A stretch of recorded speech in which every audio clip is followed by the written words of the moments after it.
David Salgado Herarte es pastor asociado de Iglesia Gracia sobre Gracia, dirigiendo los ministerios para la familia, matrimonios, jóvenes y niños. Sirve como maestro en la Escuela Superior de Estudios Bíblicos y Teológicos Semper Reformanda. Además, es capellán del Colegio Academia Cristiana Internacional, en donde formó parte del equipo que hizo el currículo de Biblia de esta institución y ha enseñado la materia de Biblia en primaria y secundaria desde 2012 hasta la fecha. David está basado en San Salvador, El Salvador. Saludo a todos ustedes, hermanos, que nos están viendo en esta conferencia del Oso 2021. Desde El Salvador los saluda David Salgado y es para mí causa de mucho agradecimiento a Dios el poder dirigirme a ustedes a través de esta conferencia. Gracias también a los hermanos de Cántaro Institute por el privilegio que me dan de poder enseñar en esta conferencia 2021 un llamado a la reforma. Deuteronomio 6, 4 y 5 dice: Escucha, oh Israel, el Señor es nuestro Dios, el Señor uno es. Amarás al Señor tu Dios con todo tu corazón, con toda tu alma y con toda tu fuerza. Y los invito a que puedan inclinar su rostro allí donde están y que me acompañen en esta oración. Padre bueno, gracias Señor por la oportunidad que tenemos como tu iglesia de ser edificado a través de esta conferencia. Y te pedimos que una vez más tu gracia y tu verdad nos lleven a ser conscientes de tu gloria, Señor. Y cómo esta gloria debe ser manifestada, Señor, en cada aspecto de la creación, en cada aspecto de nuestra vida, incluyendo también en nuestras familias. Te pedimos que nos bendigas en este tiempo, en el nombre de Jesús. Amén.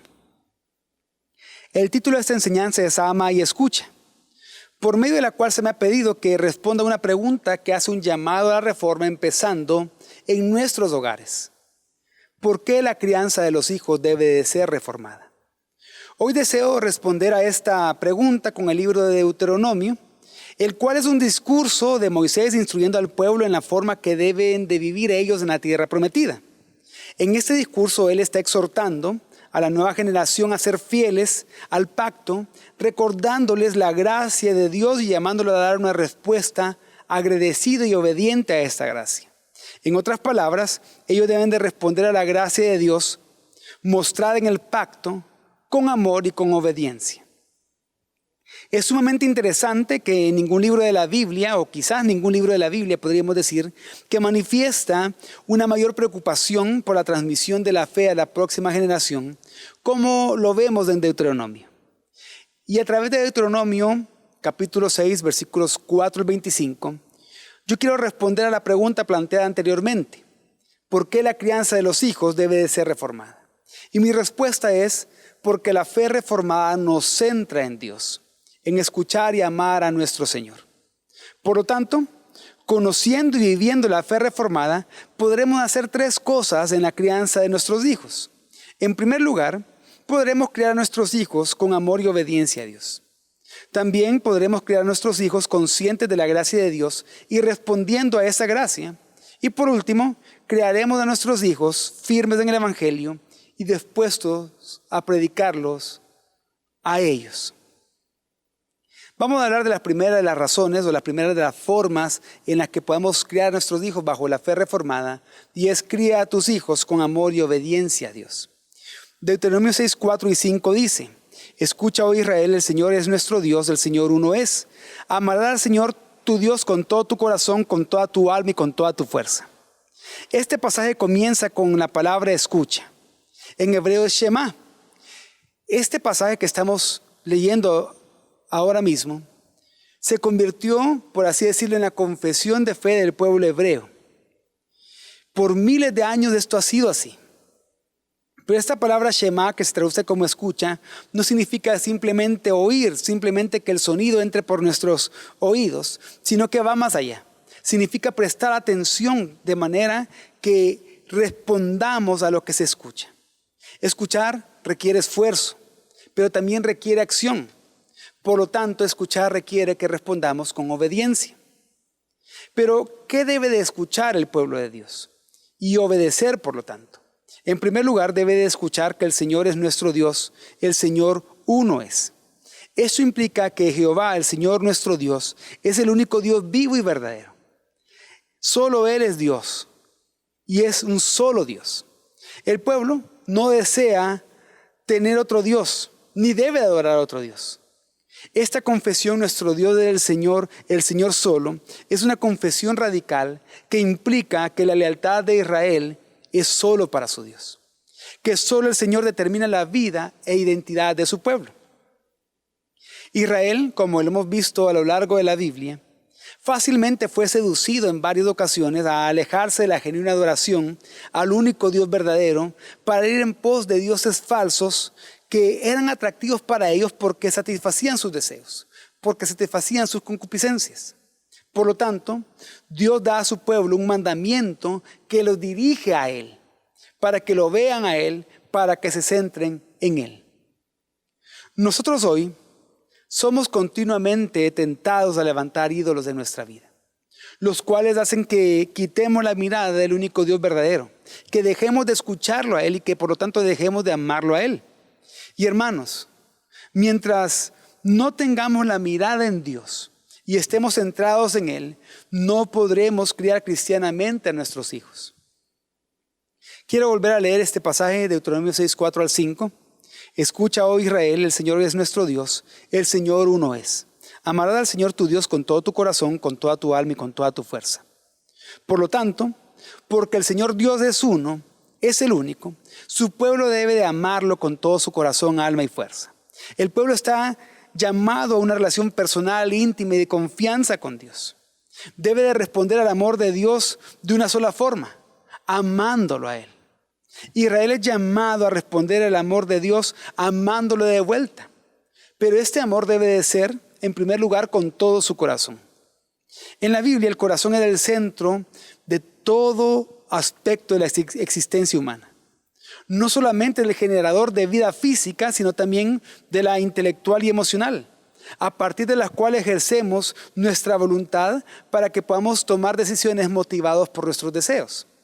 Pero este amor también debe de ser con toda el alma, refiriéndose con esto al ser completo, a la vida, al cuerpo mismo, es decir, al ser integral.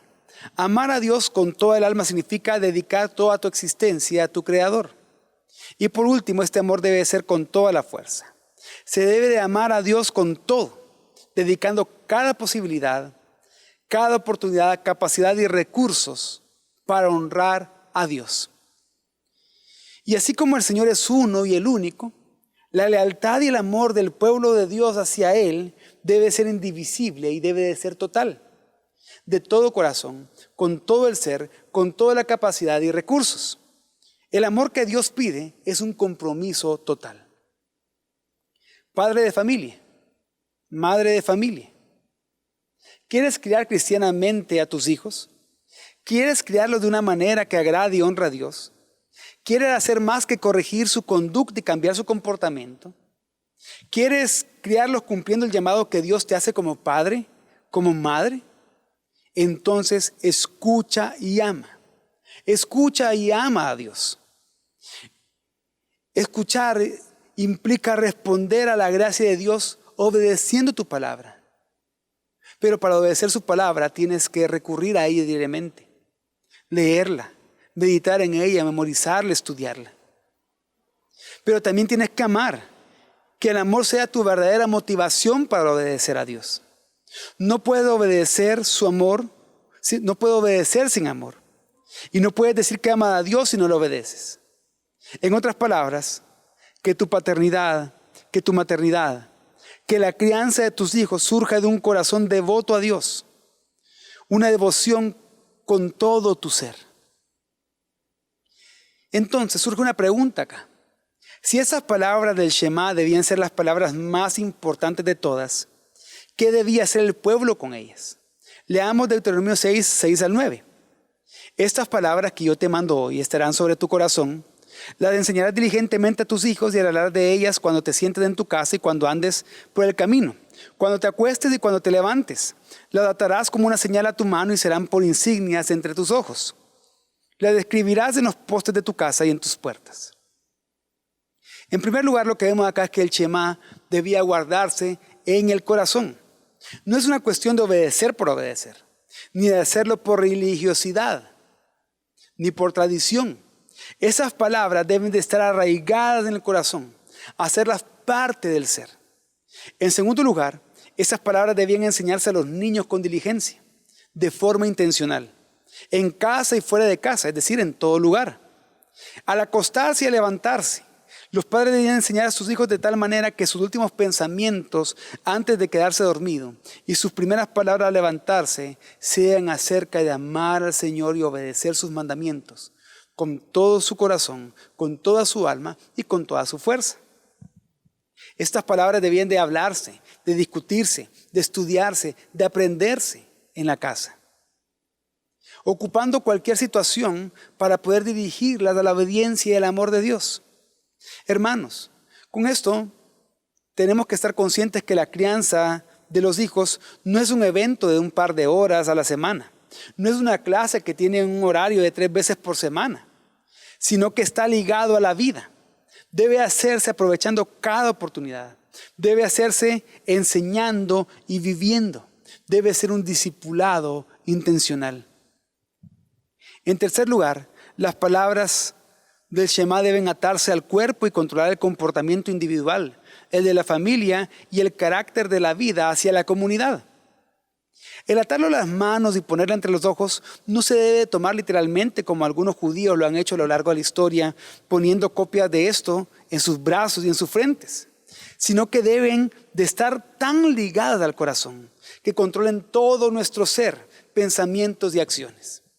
Deuteronomio 11:18 también habla acerca de esto diciendo: grabad pues estas mis palabras en vuestro corazón y en vuestra alma, atadlas como una señal de vuestra mano y serán por insignia entre vuestros ojos. Pero también estos mandamientos, es decir, el reconocer que el Señor es Dios, que solo Él es Dios, y amarlo con todo su ser, debían dirigir el comportamiento de la familia. Por eso dice que serían escritas en los postes de la casa. Pero además debía determinar el carácter que se mostraría en la vida, en la sociedad. Por eso dice que había que ponerlo también en las puertas. A.W. Pink escribió acerca de este pasaje lo siguiente: ¿qué curso de instrucción familiar? ¿Qué tema para conversación familiar? ¿Qué salvaguardia en el hogar, en el portal, en la puerta, junto a la chimenea, en la cama? Al despertarse en la mañana, el judío, la primera cosa que veía era la ley. Al pasar la puerta le saludaba, al pasar por el portal le hablaba, en todo su andar fuera del portal le acompañaba. Gobernaba las palabras de su lengua, se quedaba entre sus ojos para regularizar su vista, moraba en su corazón para regularizar sus emociones y se quedaba en su mente para prescribir y proscribir el pensamiento, propósito y plan. Su mano de autoridad tocaba la balanza y la vara de medir y restringía dentro de sus límites todos sus negocios, su fruto, su grano, sus rebaños y todos sus demás tesoros reconocían su supremacía. Todo esto, hermanos, quiere decir que la obediencia leal y el amor a Dios se muestra de adentro hacia afuera, desde el corazón, pasando por todo el cuerpo, viviéndolo en toda esfera y lugar. Eso es lo que verán tus hijos diariamente. No solo cómo te comportas cuando estás sentado con tu hermano en la congregación cada domingo, sino cómo reaccionas, cómo respondes a esa palabra predicada de lunes a sábado. Ellos van a ver lo que vives y tú vas a vivir según lo que está arraigado en tu corazón. La pregunta es: ¿qué está sobre tu corazón? ¿Qué tienes arraigado en tu corazón? ¿La palabra de Dios o la palabra de los hombres? ¿A quién o a qué estás siendo leal? ¿A los mandamientos de Dios o a los mandamientos de los hombres? ¿Qué estás obedeciendo? Hermanos, solo cuando tu vida está centrada en Dios y lo ames y obedezcas con lealtad, puedes criar a tus hijos en el temor a Dios. Es decir, puedes criarlos centrado en Él. En otras palabras, solo puedes criar a tus hijos centrado en Dios cuando tú estás centrado en Dios con todo corazón, con toda tu alma, con todas tus fuerzas. Pero en segundo lugar, para criar a nuestros hijos de forma reformada, debemos de criar a nuestros hijos respondiendo a la gracia de Dios. Deuteronomio 6, 10 al 19 dice: y sucederá que cuando el Señor tu Dios te traiga a la tierra que juró a tus padres, Abraham, Isaac y Jacob, que te daría una tierra con grandes y espléndidas ciudades que tú no edificaste, y casas llenas de toda buena cosa que tú no llenaste, y cisternas cavadas que tú no cavaste, viñas de olivos que tú no plantaste, y comas y te sacies, entonces ten cuidado, no sea que te olvides del Señor que te sacó de la tierra de Egipto, de la casa de servidumbre. Temerás solo al Señor tu Dios, y a Él adorarás y jurarás por su nombre. No seguirán a otros dioses, a ninguno de los dioses de los pueblos que los rodean, porque el Señor tu Dios que está en medio de ti es Dios celoso. No sea que se encienda la ira del Señor tu Dios contra ti, y Él te borre de la superficie de la tierra. No pondrán a prueba al Señor su Dios, como lo hicieron en Masá. Ustedes deben guardar diligentemente los mandamientos del Señor su Dios, y sus testimonios y sus estatutos que te ha mandado. Harás lo que es justo y bueno a los ojos del Señor para que te vaya bien y para que entres y tomes posesión de la buena tierra que el Señor juró que daría a tus padres, echando fuera a todos tus enemigos de delante de ti, como el Señor ha dicho. Los israelitas al heredar la tierra deberían de ser conscientes de lo que encontrarían allí y que todo lo que encontrarían allí no sería el fruto de su trabajo. Esas grandes ciudades no fueron construidas por ellos. Las casas provistas de cosas que ellos nunca consiguieron ni trabajaron por ellas.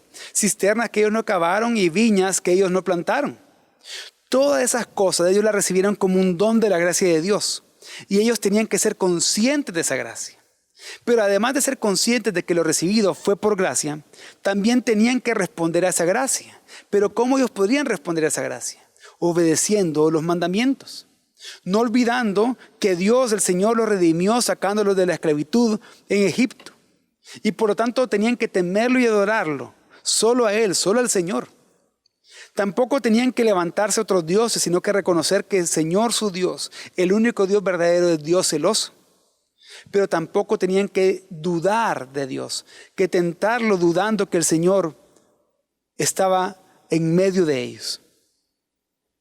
Pero hoy también nosotros hemos recibido la gracia de Dios que nos ha salvado y nos ha hecho hijos. Dice Efesios 2, 8 y 9, porque por gracia ustedes han sido salvados por medio de la fe, y esto no procede de ustedes, sino que es don de Dios. No por obras para que nadie se gloríe. Nuestra respuesta a la gracia de Dios que nos salvó debe ser de lealtad y amor a Él. Pero en Deuteronomio 6, 17 al 19, también leímos que si bien la tierra y sus bendiciones serían dadas por gracia, Israel debía de obedecer para poder poseer la tierra y sacar a sus enemigos de allí. Esto quiere decir que debido al regalo ya recibido, ellos fueron llamados a vivir una vida comprometida y estaban obligados a vivir en obediencia a Dios para que el regalo pudiera no solamente ser recibido, sino que mantenido también. Para eso debían guardar los mandamientos con diligencia, haciendo lo que es justo y bueno delante de Dios. Solo así podrían poseer la tierra y echar a sus enemigos de allí. Nosotros hemos recibido la gracia de Dios para poder vivir por gracia y ser capacitados por esa gracia, para vivir como Dios nos ha ordenado, para servir en lo que era dispuesto que sirvamos. Nuevamente quiero leer Efesios 2, 8 y 9, pero ahora quiero agregar el versículo 10. Dice, porque por gracia ustedes han sido salvados por medio de la fe. Y esto no procede de ustedes, sino que es don de Dios, no por obras para que nadie se gloríe. Y aquí claramente se está estableciendo de que la salvación es únicamente por gracia y para la gloria de Dios. Que no hay nada en nuestra salvación que nosotros podamos acreditarnos a nosotros, por lo tanto no debe haber jactancia de nuestra parte. Pero luego el versículo 10 nos dice entonces cómo debemos de vivir según esa gracia. Dice, porque somos de hechura suya, creados en Cristo Jesús para hacer buenas obras, las cuales Dios preparó de antemano para que anduviéramos en ellas. Por la gracia recibida, la cual nos ha salvado, fuimos de hechos nuevas criaturas. Somos nueva creación de Dios y por lo tanto así debemos de vivir, como nueva creación de Dios, obedeciendo y sirviendo a Dios en aquello que Él nos ha mandado a hacer. Y eso incluye tu paternidad, tu maternidad, la forma de criar a tus hijos en un discipulado intencional, por medio de la palabra de Dios, dirigido y centrado en Dios. Es una de las maneras en las que tú, como padre, respondes a la gracia de Dios. Con esto, hermanos, quiero decir que solo centrados en Dios podemos estar conscientes de su gracia y responder a ella. No podemos criar a nuestros hijos sin la gracia de Dios. No podemos criar a nuestros hijos sin reconocer la salvación que hemos recibido de Él, el perdón que nos ha otorgado, la justicia que Él nos ha imputado. Solo reconociendo eso podremos vivir el evangelio con nuestros hijos. Solo reconociendo eso nos vamos a poder relacionar con gracia con ellos y nos podemos relacionar por gracia con ellos, viviendo el perdón, pidiendo perdón cuando pecamos en contra de ellos, pero también perdonándolos cuando ellos pequen en contra nuestra, sirviendo a nuestros hijos. Por ejemplo, en tu casa, ¿acaso tú esperas que tus hijos te sirvan a ti? ¿O tú eres el que da el ejemplo, así como Cristo dio el ejemplo, para servirles a ellos? Eso también es relacionarse con gracia con ellos. De manera que, viviendo el evangelio por gracia, podemos anunciarles del evangelio de la gracia a ellos. Y precisamente esa es la tercera forma de que debemos de criar a nuestros hijos. Cría a tus hijos firmes en el evangelio y dispuesto a predicarlo a ellos. Deuteronomio 6, 20 al 25 dice: cuando en el futuro tu hijo te pregunte qué significan los testimonios y los estatutos y los decretos que el Señor nuestro Dios le ha mandado, entonces dirás a tu hijo: nosotros éramos esclavos de Faraón en Egipto, y el Señor nos sacó de Egipto con mano fuerte. Además, el Señor hizo grandes y temibles señales y maravillas delante de nuestros ojos contra Egipto, contra Faraón y contra toda su casa. Y nos sacó de allí para traernos y darnos la tierra que Él había jurado dar a nuestros padres. Así que el Señor nos mandó que observáramos todos esos estatutos y que temiéramos siempre al Señor nuestro Dios para nuestro bien y para preservarnos la vida, como hasta hoy. Y habrá justicia para nosotros si cuidamos de observar todos estos mandamientos delante del Señor nuestro Dios, tal como Él nos ha mandado.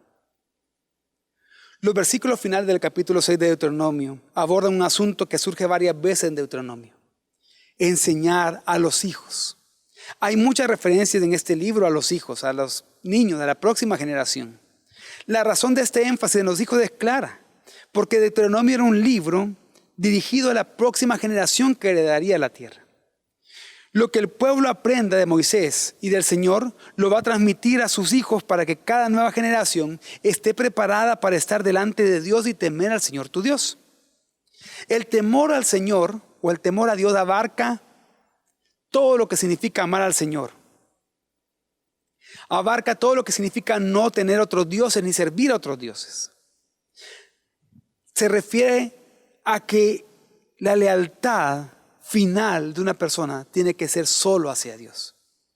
La reverencia, la obediencia, el compromiso total son ingredientes del temor del Señor. De hecho, cuando nosotros analizamos qué es el temor a Dios bíblicamente, es decir, en toda la Biblia, nosotros nos damos cuenta que es más que un temor reverencial a Él. Implica un ciclo de vida en el que, en primer lugar, nosotros conocemos a Dios, su carácter, sus obras, su voluntad, y lo hacemos por medio de la palabra. Pero una vez conocemos a Dios, su carácter, su obra y su voluntad por medio de la palabra, nosotros respondemos y reaccionamos con asombro a quién es Él y a lo que Él ha hecho. Y por lo tanto surge en nosotros la actitud de adoración a Él. Pero no solo de adoración, sino que también de agradecimiento, pero también de obediencia y servicio a Él. Por lo cual nosotros aborrecemos el pecado. El temor al Señor es apartarse del mal. Y aborreciendo el pecado, buscamos a Dios para deleitarnos en Él. Porque el temor a Dios es deleitarnos en Él también. Pero al deleitarnos en Él, necesariamente vamos a querer conocerlo más. Y para eso vamos a tener que seguir yendo a su palabra para conocer nuevamente o conocer más a Dios, mejor dicho, y de esta manera volver a comenzar este ciclo. Entonces, lo que este pasaje nos está diciendo es que llegará el momento en que después de que los niños vean la devoción amorosa y obediente de sus padres a Dios y la diligencia que ellos ponen en guardar los mandamientos y enseñárselos a ellos, los hijos les van a hacer una pregunta a sus padres. Papá, mamá, ¿por qué vives así?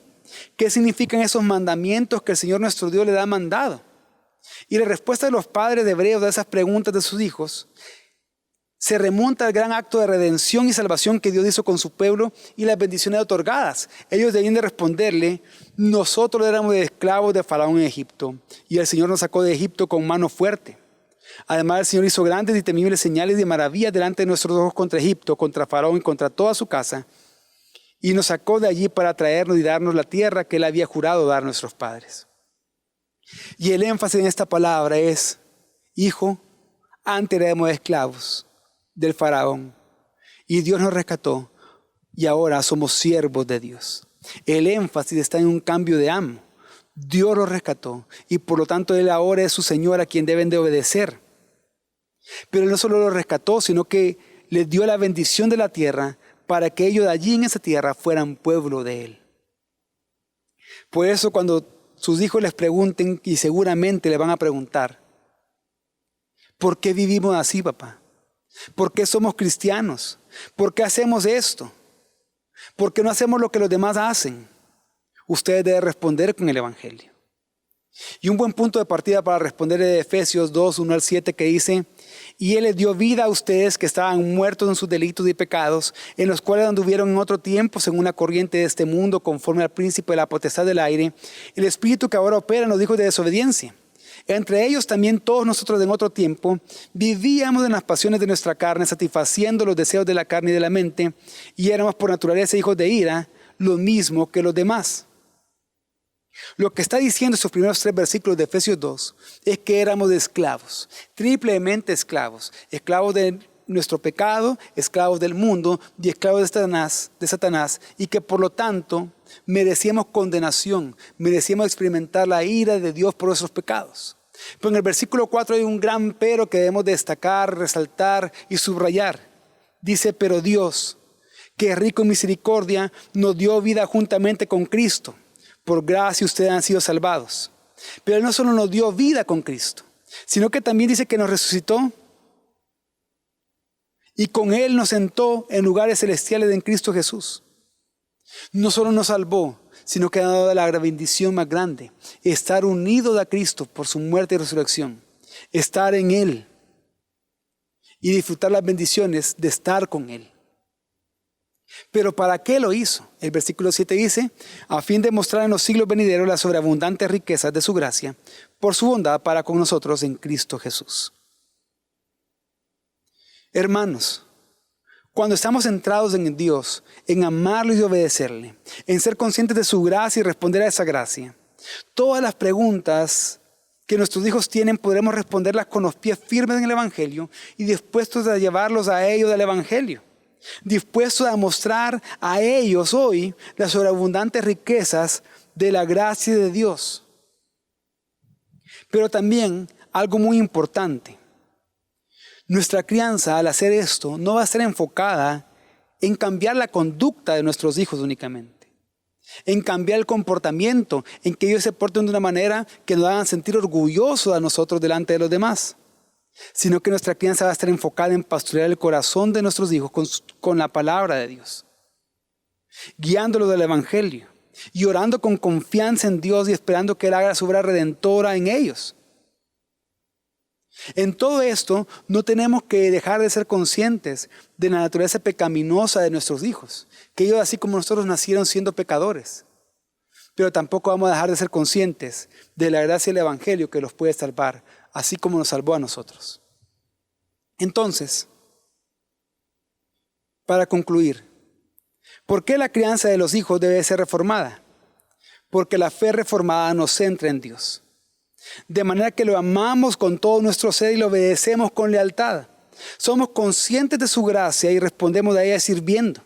Estamos firmes en el Evangelio y lo predicamos a nuestros hijos para la gloria solo de Dios. Lo invito a que me acompañe nuevamente en una oración. Padre bueno, gracias. Gracias, Señor, porque si podemos amarte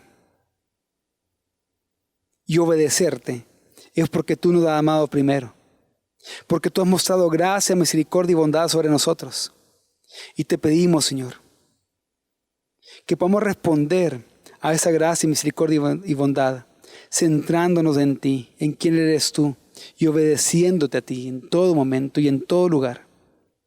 Que podamos responder a esa gracia y bondad, criando a nuestros hijos para gloria tuya, Señor.